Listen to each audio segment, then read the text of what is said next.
Мадуро со лисици донесен во седиштето на ДЕА во Њујорк. Светот поделен по акцијата на САД во Венецуела. Мицковски вели цврсто стоиме зад потезите на нашиот стратешки партнер. Акцијски план за малцинствата подготвен со европски експерти повторно одбиен од Софија. Премиерот вели дека проблем бил македонскиот јазик. Драстично ќе растат казните за нефер трговски практики од 20 на 200.000 евра. Владата нема ингеренции да го пресели Усија, вели Мицковски по одлуката на градот Скопје за дислокација.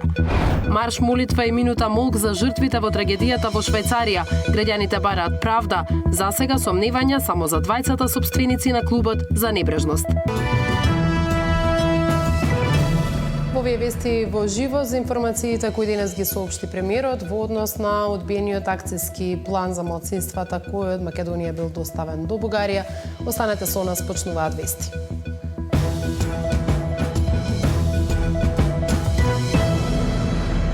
Со лисици на рацете венецуелскиот лидер Николас Мадуро пристигна во седиштето на ДЕА во Њујорк и утре ќе се појави пред Федерален суд во Менхетен, каде ќе ги слушне обвиненијата за наркотероризам. Трамп најави дека САД привремено ќе ја водат Венецуела до изборот на нова власт, додека официјален Каракас ги пренесе надлежностите на подпредседателката и најави отпор. Обединетите нации изразија загриженост за акцијата на САД и го свикаа Советот за безбедност. Македонија пак застана на страната на американската администрација.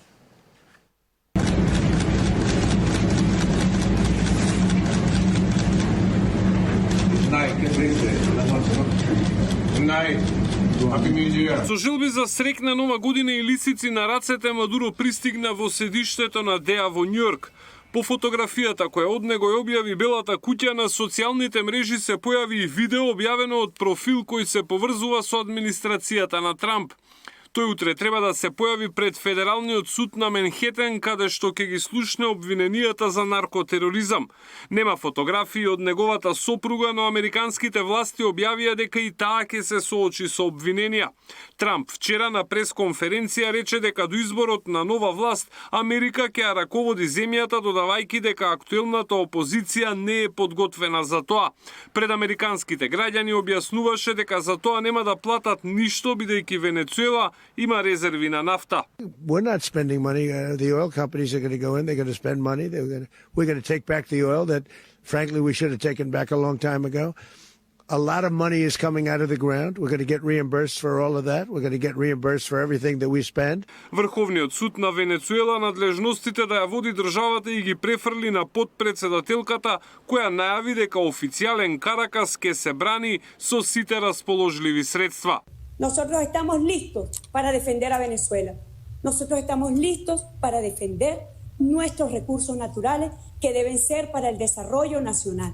Los extremistas que han promovido esta agresión armada contra nuestro país, la historia y la justicia se los hará pagar. Обединетите нации изразија загриженост за нападот и за впонеделник го свикаа Советот за безбедност. Светот е поделен по американскиот напад. Покрај традиционалните непријатели на САД, нападот го осуди и францускиот министер за надворешни работи, додека поголемиот дел од европските земји покажуваат воздржаност и загриженост за почитувањето на меѓународното право. Македонија секогаш ќе биде на страна на стратешкиот партнер, рече денеска шефот на македонската влада. Ние како влада апсолутно стоиме до аргументите и потезите на нашиот стратешки партнер Соединените американски држави. Но на што мене најмногу ме загрижува е громогласната тишина која што истите ти европски земји и светски земји се случуваше во минатото кога меѓународното право се кршеше на грбот на Македонија и македонскиот народ. И како тогаш сите тие се оглуве и никој од нив не го коментираше сето тоа. И како сега наеднаш сите тие коментираат дали било тоа меѓународно право или не било меѓународно право. По нападот ситуацијата во Каракас е мирна, но и таму луѓето се поделени. Y estamos exigiendo al gobierno genocida de Estados Unidos que nos devuelva o que nos dé una fe de vida de nuestro presidente que fue secuestrado en un acto vil, cobarde y canalla del gobierno imperialista que quiere hacerse de nuestros recursos, porque no les interesa ni la libertad ni la democracia, les interesa nuestro petróleo, les interesa nuestros recursos naturales. Muchos venezolanos ahorita están muy contentos con lo que acaba de pasar. Otros no, dependiendo, cada opinión, cada cabeza es un mundo. pero de verdad ahorita tenemos un poquito más de esperanza. Нападот врз Венецуела и заробувањето на Мадуро беше кулминација на акцијата која Трамп ја спроведува против Каракас од самиот почеток на својот втор мандат. Тој не ја исклучи можноста за нови американски напади доколку Венецуела продолжи да дава отпор. Александар Спасовски, Сител телевизија. Се самообвинува дека премиерот Мицковски со поддршката за американската акција во Венецуела се обидува политички да се дистанцира од своите, како што велат, блиски партнери Александар Вучич и Виктор Орбан, кои според опозицијата со години соработувале со режимот на Мадуро. Од СДСМ порачуваат дека ваквите изјави не може да го исперат премиерот од одговорност за блокираниот европски пат и актуелните корупцијски сомнежи. Премиерот повлече паралела меѓу кршењето на меѓународното право во случајот Мадуро, за кое алармираат дел од европските лидери, и кршењето на меѓународното право на кое жртва со години е Македонија. Откри дека земјава со европски експерти го изготвила акцискиот план за малцинства, кој како обврска произлезе од францускиот предлог, но и овој документ без суштински забелешки бил отфрлен од Софија, бидејќи бил испратен на македонски јазик. Зоран Јаневски известува. Зоран, најпрво има ли било каква комуникација помеѓу Скопје и Софија периодов, даде ли премиерот одговор на ова прашање? Не, во моментов нема никаква комуникација со официјална Софија, вели премиерот Христијан Мицкоски. Но како што рече, Македонија стои на располагање било кога и било каде да седне и да разговара, но и да ги презентира своите аргументи. Премиерот Мицкоски денес, одговарајќи на новинарски прашања, објасни како во претходните неколку месеци се подготвувал акциониот план за малцинствата, биле прифатени сите препораки од странските експерти, но на крајот официјална Софија го одбила документот единствено заради тоа што бил напишан на македонски јазик. Сите детали ги гледаме во прилогот. Акцискиот план за заштита на малцинствата е одбиен од Софија и бил напишан на македонски јазик. Ова денеска го откри премиерот Христијан Мицкоски, кој во детали објасни како се подготвувал документот кој е дел од преговарачката рамка. Уште пред да почне изработката, Мицкоски вели дека ги предупредиле партнерите во Брисел и најдобриот акциски план ќе биде одбиен од Бугарија. Документот за заштита и унапредување на правата на малцинствата го изработила италијанка, како што вели Мицкоски, врвен експерт. На барање од Брисел, земјава и предвреме го испратила до Софија, но како што вели Мицкоски, бил одбиен дека е напишан на македонски јазик. Ако они мислат дека ние ќе го испратиме на друг јазик, ние немаме друг јазик согласно уставот, а тоа е македонски јазик, а тие уштеннашка покажуваат дека нема врска малцинството или бугари во устав. Има многу подлабоки корења нивните барања и многу подлабоки се проблемите и уштеннашка покажуваат дека нивната намера е сосема поинаква. Жалам уштеннашка што испуштија шансата да покажат дека се добри соседи. Ниту една земја членка нема против, нити едно малцинство во Македонија, бидејќи имаше јавна дебата, јавна расправа, нема против. Е проблем било што било на македонски јазик. Во меѓувреме Мицкоски вели дека имало повеќе иницијативи од европските челници за средба со бугарските власти, но тие сите биле одбиени. Имаше иницијатива и од претседателката фон дер Лајен и од претседателот Кошта на таква средба да се организира во Брисел. За жал, од другата страна ја одбија таа средба. Потоа имаше иницијатива од Париз, тие да бидат домакини на оваква средба, повторно ништо. Имаше иницијатива од Берлин, тие да бидат домакини на оваква средба, ништо. Пораката од Софија беше, ама ние треба заедно да разговараме. Чекайте се. Дајте да се одлучиме. Билатерален ли е проблемот?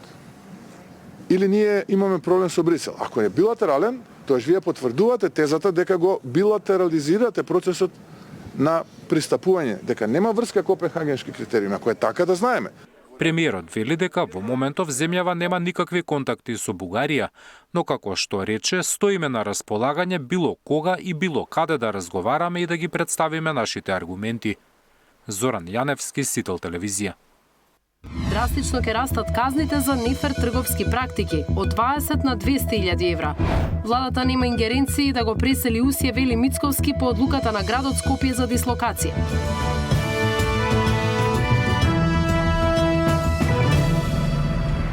Владата најави драстично зголемување на казните за маркетите кои применуваат нефер трговски практики. Во моментов тие изнесуваат 20.000 евра, но премиерот најавува дека ќе пораснат до 200.000. Премиерот порача дека предупредувањата не вродиле со плод и дека трговците продолжиле да ги прикриваат старите практики под нови имиња, најавувајќи жестоки мерки со цел заштита на граѓаните и стабилизирање на цените. Во првите 3 месеци од годинава владата ќе испрати законски измени до собранието, со кои ќе се зголемат казните за маркетите, кои не го почитуваат законот за нефер трговски практики. Според најавите од Министерството за економија, од сегашните максимални 20.000 евра, глобата би изнесувала 200.000 евра. Премиерот Мицкоски изјави дека владата не сакала веднаш да казнува, туку прво се обидела со предупредување и апели. Но како што рече, дел од трговските ланци не го смениле своето однесување. Продолжиле со нефер практики, само што сега ги прикривале со други имиња. Се обидуваат да ги видоизменат тие нефер трговски пракси за производот да добие подобро место на рафтовите, да биде повизибилен и така натаму. Па тоа што порано беше некаков процент во форма на работа или не знам, денеска е маркетинг услуга, услуга за истражување на пазар и така натаму. И тоа полека, но внимателно го документираме и го следиме. Кога ќе бидеме целосно подготвени, а мислам дека наскоро тоа ќе се случи, ќе почнеме да превземаме жестоки мерки, како велат нашите поискусни и повозрастни велат, на човек со сила не можеш да му дадеш. Така што ако тие не може да ја препознаат пораката и упорно нивен главен интерес е профитот на сметка на граѓаните, тогаш ние како влада и како институции немаме друга опција освен да ги заштитиме интересите на граѓаните. Мицкоски не одговори дали станува збор за истите маркети за кои претходно беше утврдено дека биле дел од картелско здружување. За тој случај рече дека од времето на претходната власт и дека оваа влада само го процесуирала. Земјава од подамна се обидува да стави ред со цените во маркетите. Законот за нефер трговски практики стапи во сила пред година и пол, а очекувањата беа дека ќе следи поевтинување на 2500 производи за 10%. Тоа не се случи. Цените не паднаа ни по законските измени со кои трговците беа обврзани да ги објавуваат цените на сите производи на нивните веб страници. Последно замрзнување на маржите имаше лани, откако во обемни контроли пазарните инспектори откријат двоцифрени маржи и кај маркетите и кај дистрибутерите. По завршување на ограничувањето беше направена анализа на базичната инфлација, но таа не резултираше со мерки против поскапувањето. Државна статистика пресмета годишна инфлација во ноември од 4%. Колкава била во декември, ќе се знае во четврток. Мартин Арсов, Сител телевизија. Сообраќајна трагедија на почетокот на годината. 40-годишна жена со автомобил смртно прегазила пешак во Волково. 60-годишникот починал на лице место. Станува збор за прва жртва во сообраќајка оваа година. Во држава што со години бележи алармантен број загинати на патиштата. Власта очекува дека со воведувањето на системот Safe City и со казните од 1 февруари бројот на жртви ќе почне драстично да се намалува.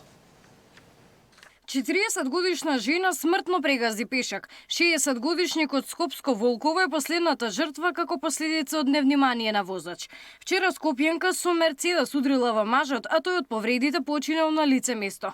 Смрт констатирал лекар од итната медицинска помош. Сообраќајката се случила вчера вечер во 21 часот, а неколку часа подоцна полицајците ја уапселе жената. Увид направи екипа од СВР Скопје и по целосно документирање на случајот против возачот на автомобилот ќе биде поднесена пријава под член 300 од Кривичниот законник, соопшти од МВР. Македонија бележи алармантен број на жртви во сообраќајки. Статистиката на МВР покажува дека 2021 година се заокружува со 116 загинати лица. Во 2022 бројката се зголемува и изнесува 124. 127 е бројот на загинати во 2023-та, додека 2024 година бележи највисок број на жртви 142. Лани имаме 11 жртви помалку споредено со 2024-та. Со Safe City ќе се намали бројот на загинати во сообраќајки, очекува премиерот. Од декември месец 2025 немаме починати како резултат на тешка телесна повреда, како резултат на сообраќајна незгода во Скопје. Споредено со декември 24 кога имало 5. 0 и 5, тоа е јасна разлика. Промени нема. Тест периодот завршува на последниот ден од јануари. Казни за сите прекршители на законот ќе има веќе од 1 февруари. Ако 2024 имавме 142 починати, сега имаме 131 починати, 11 помалку. И претпоставувам таа бројка ќе паѓа. Ние сме решени со овој процес да одиме до крај, а потоа да го прошириме и во другите средини, во другите градови, каде што соодветно на физибилити студијата има проценка дека е потребна. Така што до овој момент нема промена на активната примена на Safe City, односно безбеден град, а тоа останува да биде 1 февруари 2026. Камери, освен во Скопје, ќе има и во Куманово и Тетово, како и долж коридорите 8 и 10. Габриела Лескова, Сител телевизија. Владата нема ингеренции да сели фабрики и не може да ја поддржи одлуката на градот Скопје за Усие, порача денеска премиерот. Ќе бара строго почитување на законите, но како што вели не може да се влезе во туѓа куќа и да се бара сопственикот да се исели. Меѓу чеканот и наковалната додека граѓаните на протести бараат спас од загадувањето, премиерот порача дека државата не е над законот за насилно да дислоцира фабрики. Не можеме никому да му влеземе дома и да му кажеме да пресели куќата. Со оваа метафора Мицкоски ги спушти очекувањата на скопјани дека цементарница Усие набрзо ќе замине од градското јадро. На прашањето дали ќе ја поддржи одлуката на град Скопје за дислокација на Усие, Мицкоски вели владата не може да ги надминува своите ингеренции. Има нивоа на загадување, кој што е аерозагадување, кој што се согласно закон пропишани и тие треба да ги почитуваат, дали да ги пуштаат филтрите, дали да престанат со работа и така натаму, се што е над тоа ќе биде казнето. Но дека ние можеме да влеземе кај некого дома и да му речеме сега ти куќава преселија на друго место, тоа не знам како ќе успее град Скопје, но ако успеат, сосема напред нека терат, ја мислам дека тоа така нема да е. Директорката на Државниот инспекторат ги посочи домакинствата и сообраќајот како главен извор на аерозагадување во Скопје. Гиновска тврди дека Усие работи согласно законот, а ова го темелот на извршените инспекцијски надзори, кои лани во 6 наврати ги направиле и не утврдиле неправилности.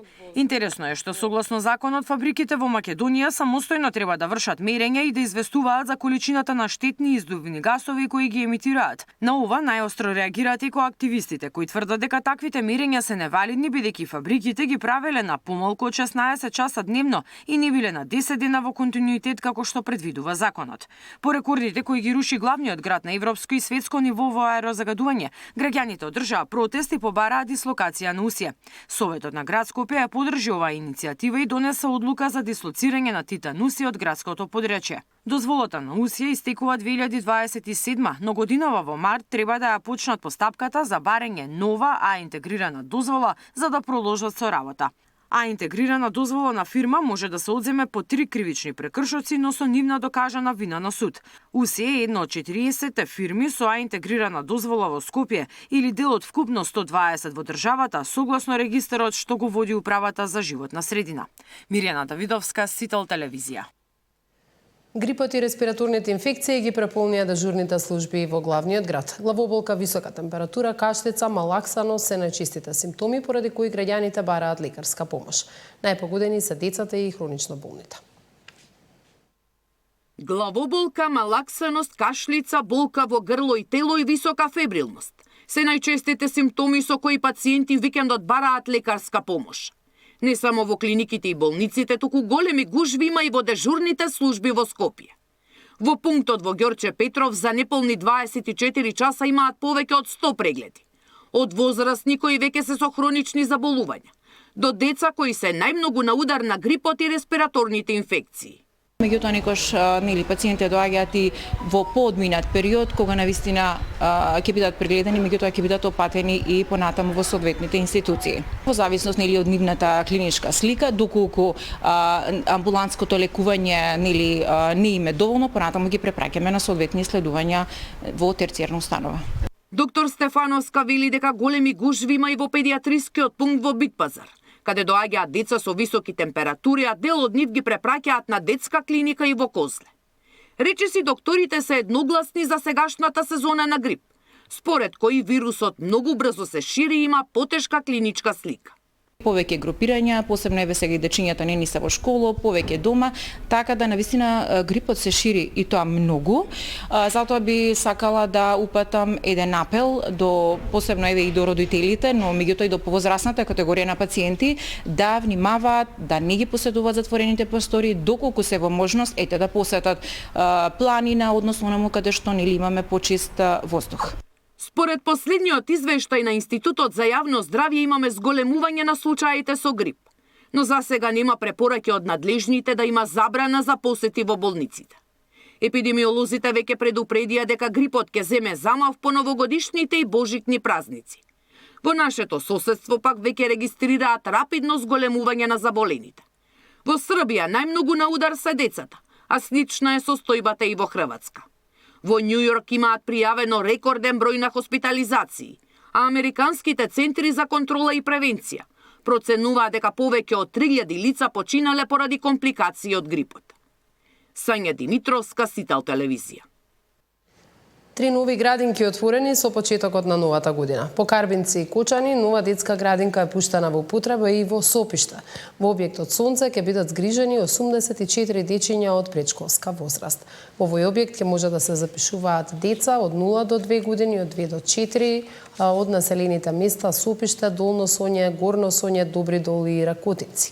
Заменикот министер за демографија и млади порача дека изминатата година успеале да реализираат рекорден број на лиценци, да го откочат процесот и од 1900 лица кои чекале по неколку години за да може да работат во градинките како воспитувачи и негователи, сега овој број е намален на 900. Велковски најави дека министерството распишало постапки за доградба на уште 16 детски градинки во Скопје. Оваа градинка кој што денеска отвараме, оние кои што се во Скопскиот плански регион, како што е Петровец, кој што е во завршна фаза, изградбата на детската градинка и распишаната постапка на 31.12 за изградба на нова градинка во општина Зревникова. Тоа фаќаме веќе 19 објекти, односно реконструкција, пак ќе повторам, изградба и доградба на капацитети кои што ќе значат со нивното завршување комплетно за оној период за кога нели се предвидени согласно договорите, дека повеќе од 2100 дечиња во рамките на Скопскиот регион ќе бидат опфатени во делот на детската заштита, односно во детските градинки. Со тоа, она што го напоменуваме како листи на чекање, веќе ќе станат минато. Во соработка со владата на Република Македонија, во моментот ги реализираме проектите кои беа дел од вториот повик на владата со помош на локалните самоуправи, така да за скоро од сега ќе бидете сведоци на почеток на нови градежни активности, на нови инфраструктурни проекти. По повеќе од 4 децении без нов државен старски дом, конечно се отвора процесот за изградба на ваков објект во Кочани со средства од вториот повик на унгарскиот заем. Паралелно државата најавува проекти за старечки домови и во други општини. Повеќе од 4 децении ниту една централна или локална власт не успеа да изгради старечки дом за сместување на лица од третата доба, за кои нема кој да се грижи. Работите тргнуваат од мртва точка во Кочани, капитален проект помогнат со средства од вториот повик на унгарскиот заем. На 9 јануари е закажано отварањето на понудите за изградба на старечкиот дом во Кочани. Министерот за социјална политика, демографија и млади Ѓоко Велковски информираше дека се потпишани договори за изградба на старечки домови и во други општини во Македонија. Договорот кој што веќе е распишан од страна на Министерството за социјална политика, демографија и млади на 31 декември е старческиот дом во Кавадарци, кој што беше проект понуден од страна на општината, а ќе биде финансиран директно од буџетот на Министерството, односно од оние капитални дотации од владата на Република Македонија. Во Пробиштип веќе има готов проект кој што е добиен, меѓутоа поради некои технички аномалии истиот треба да се ревидира и да и тој да стане реалност во делот на тендерирање, односно да се случи договор за изградба. Во Штип домот за стари лица е изграден до карабина, но поради имотно-правни пречки, објектот се води како дивоградба, а изградбата е стопирана повеќе од 10 години. Треба првин да се разрешат тие правни елементи кои што не зависат од нас, нели како министерство во делот на финансирањето и поддршката, да се одлови овој процес, да го поддржиме и до изградбата на овој нови проект. На истокот дом за стари лица има само во Берово, но е со лимитиран и недоволен капацитет во однос на поборувачката. За Сител, Трајан Ристовски. Владината мерка за самовработување лани резултирала со отворање на 104 нови фирми во Струмица и обезбедување над 110 нови работни места. Со поддршка на владините мерки за самовработување, во изминатата година во Струмица се отворени 104 нови мали фирми, со што се обезбедени над 110 нови вработувања. Од Центарот за вработување, преку кој се реализира програмата Самовработување со грант, информираа дека пристигнале вкупно 165 апликации, од кои најголемиот дел или повеќе од половина биле млади лица до 29 години. 56 од тие фирми се за млади до 29, 41 фирма се регистрираа лица кои што се над 29 години и 7 фирми друштво со ограничена одговорност, значи формирана од 2 лица, тоа се 14 нови вработувања. Вкупно се вработија, значи, оваа година некаде околу 111 лица отворени фирми и регистрирани како нови правни субјекти во Центарот за вработување Струмица. Новоформираните компании се од различни дејности, од занаечисти услужни работилници, преку производство на мебел и автомеханичарски услуги, па се до фирми од областа на информатичката технологија. Дејностите и областите од кои што се регистрираа фирмите оваа година се многу различни. Од самостојни вршители на дејност, занаечиски дејности, до производство на мебел, автоелектричари, автомеханичари, потоа имаме од областа на изведувачи на водоводни инсталации, како и од областа на компјутерска технологија. Така да младите лица повеќе се заинтересирани за новите компјутерски технологии, отвараат дигитални маркетинзи. Покрај мерката за самовработување, од Центарот за вработување информираа дека активно се спроведуваат и други програми за поддршка на вработувањето и обука на невработените лица. Во моментов во Струмица се евидентирани околу 4600 невработени лица, од кои над 1000 се млади до 29 години. Зоран Ѓорѓиев за Сител телевизија. Нови екопатролни тимови ќе ја штитат планината Галичица за да се спречат нелегални активности, шумски пожари, несреќи, но и да се заштити биодиверзивитетот и природното наследство. Нови екопатролни тимови ќе ја заштитуваат планината Галичица. Ке помагаат во спречување на нелегалните активности, шумски пожари и несреќи, но ќе се грижат и за биодиверзитетот и за чувувањето на природното богатство. Заедно со волонтерите од Планинската спасителна служба, волонтерите од останати издруженија кои што имаат соработка со паркот, ќе работиме на разработка на стандардни оперативни процедури за делување на една волонтерска екопатрола или ако сакате екоренџерска служба, која во идниот период ќе ги зајакнува капацитетите на ренџерската служба. Ние знаеме дека професионалните капацитети на Националниот парк се лимитирани. Со тие капацитети многу е тешко да се справат, особено во периоди каде што имаме висок степен на ризик од настанување пожари поради топлината, а истиот тој период е и премногу посетен со туристи. Така што за поголема контрола и побрзо превентивно делување ќе се обидеме во следните периоди да воспоставиме еден волонтерски механизам кој што ќе може значително да ги зголеми капацитетите на паркот. По катастрофалните пожари изминативе години расте бројот на лица кои сакаат да волонтираат, но основен предуслов да се вклучат е да видат од другата страна дека има некој кој се грижи за нивната безбедност. Бидејќи овде не зборуваме за волонтери кои што поминуваат 1 до 2 часа неделно во некоја административна работа, туку станува збор за волонтирање во високоризични активности, кои што многу често се опасни по безбедноста и здравието на самите волонтери.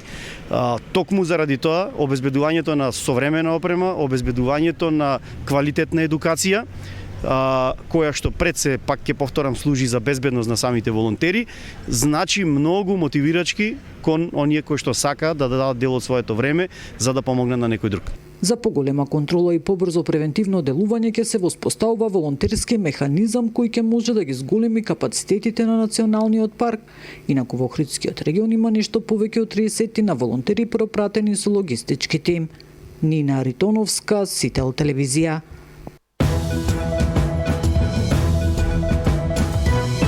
Што значат 80 години Македонски народен театар? Каде е МНТ денес, уметнички и општествено? Има ли театарот се уште моќ да отвора општествени прашања? Тема на денот во 19 со режисерот Дејан Пројковски.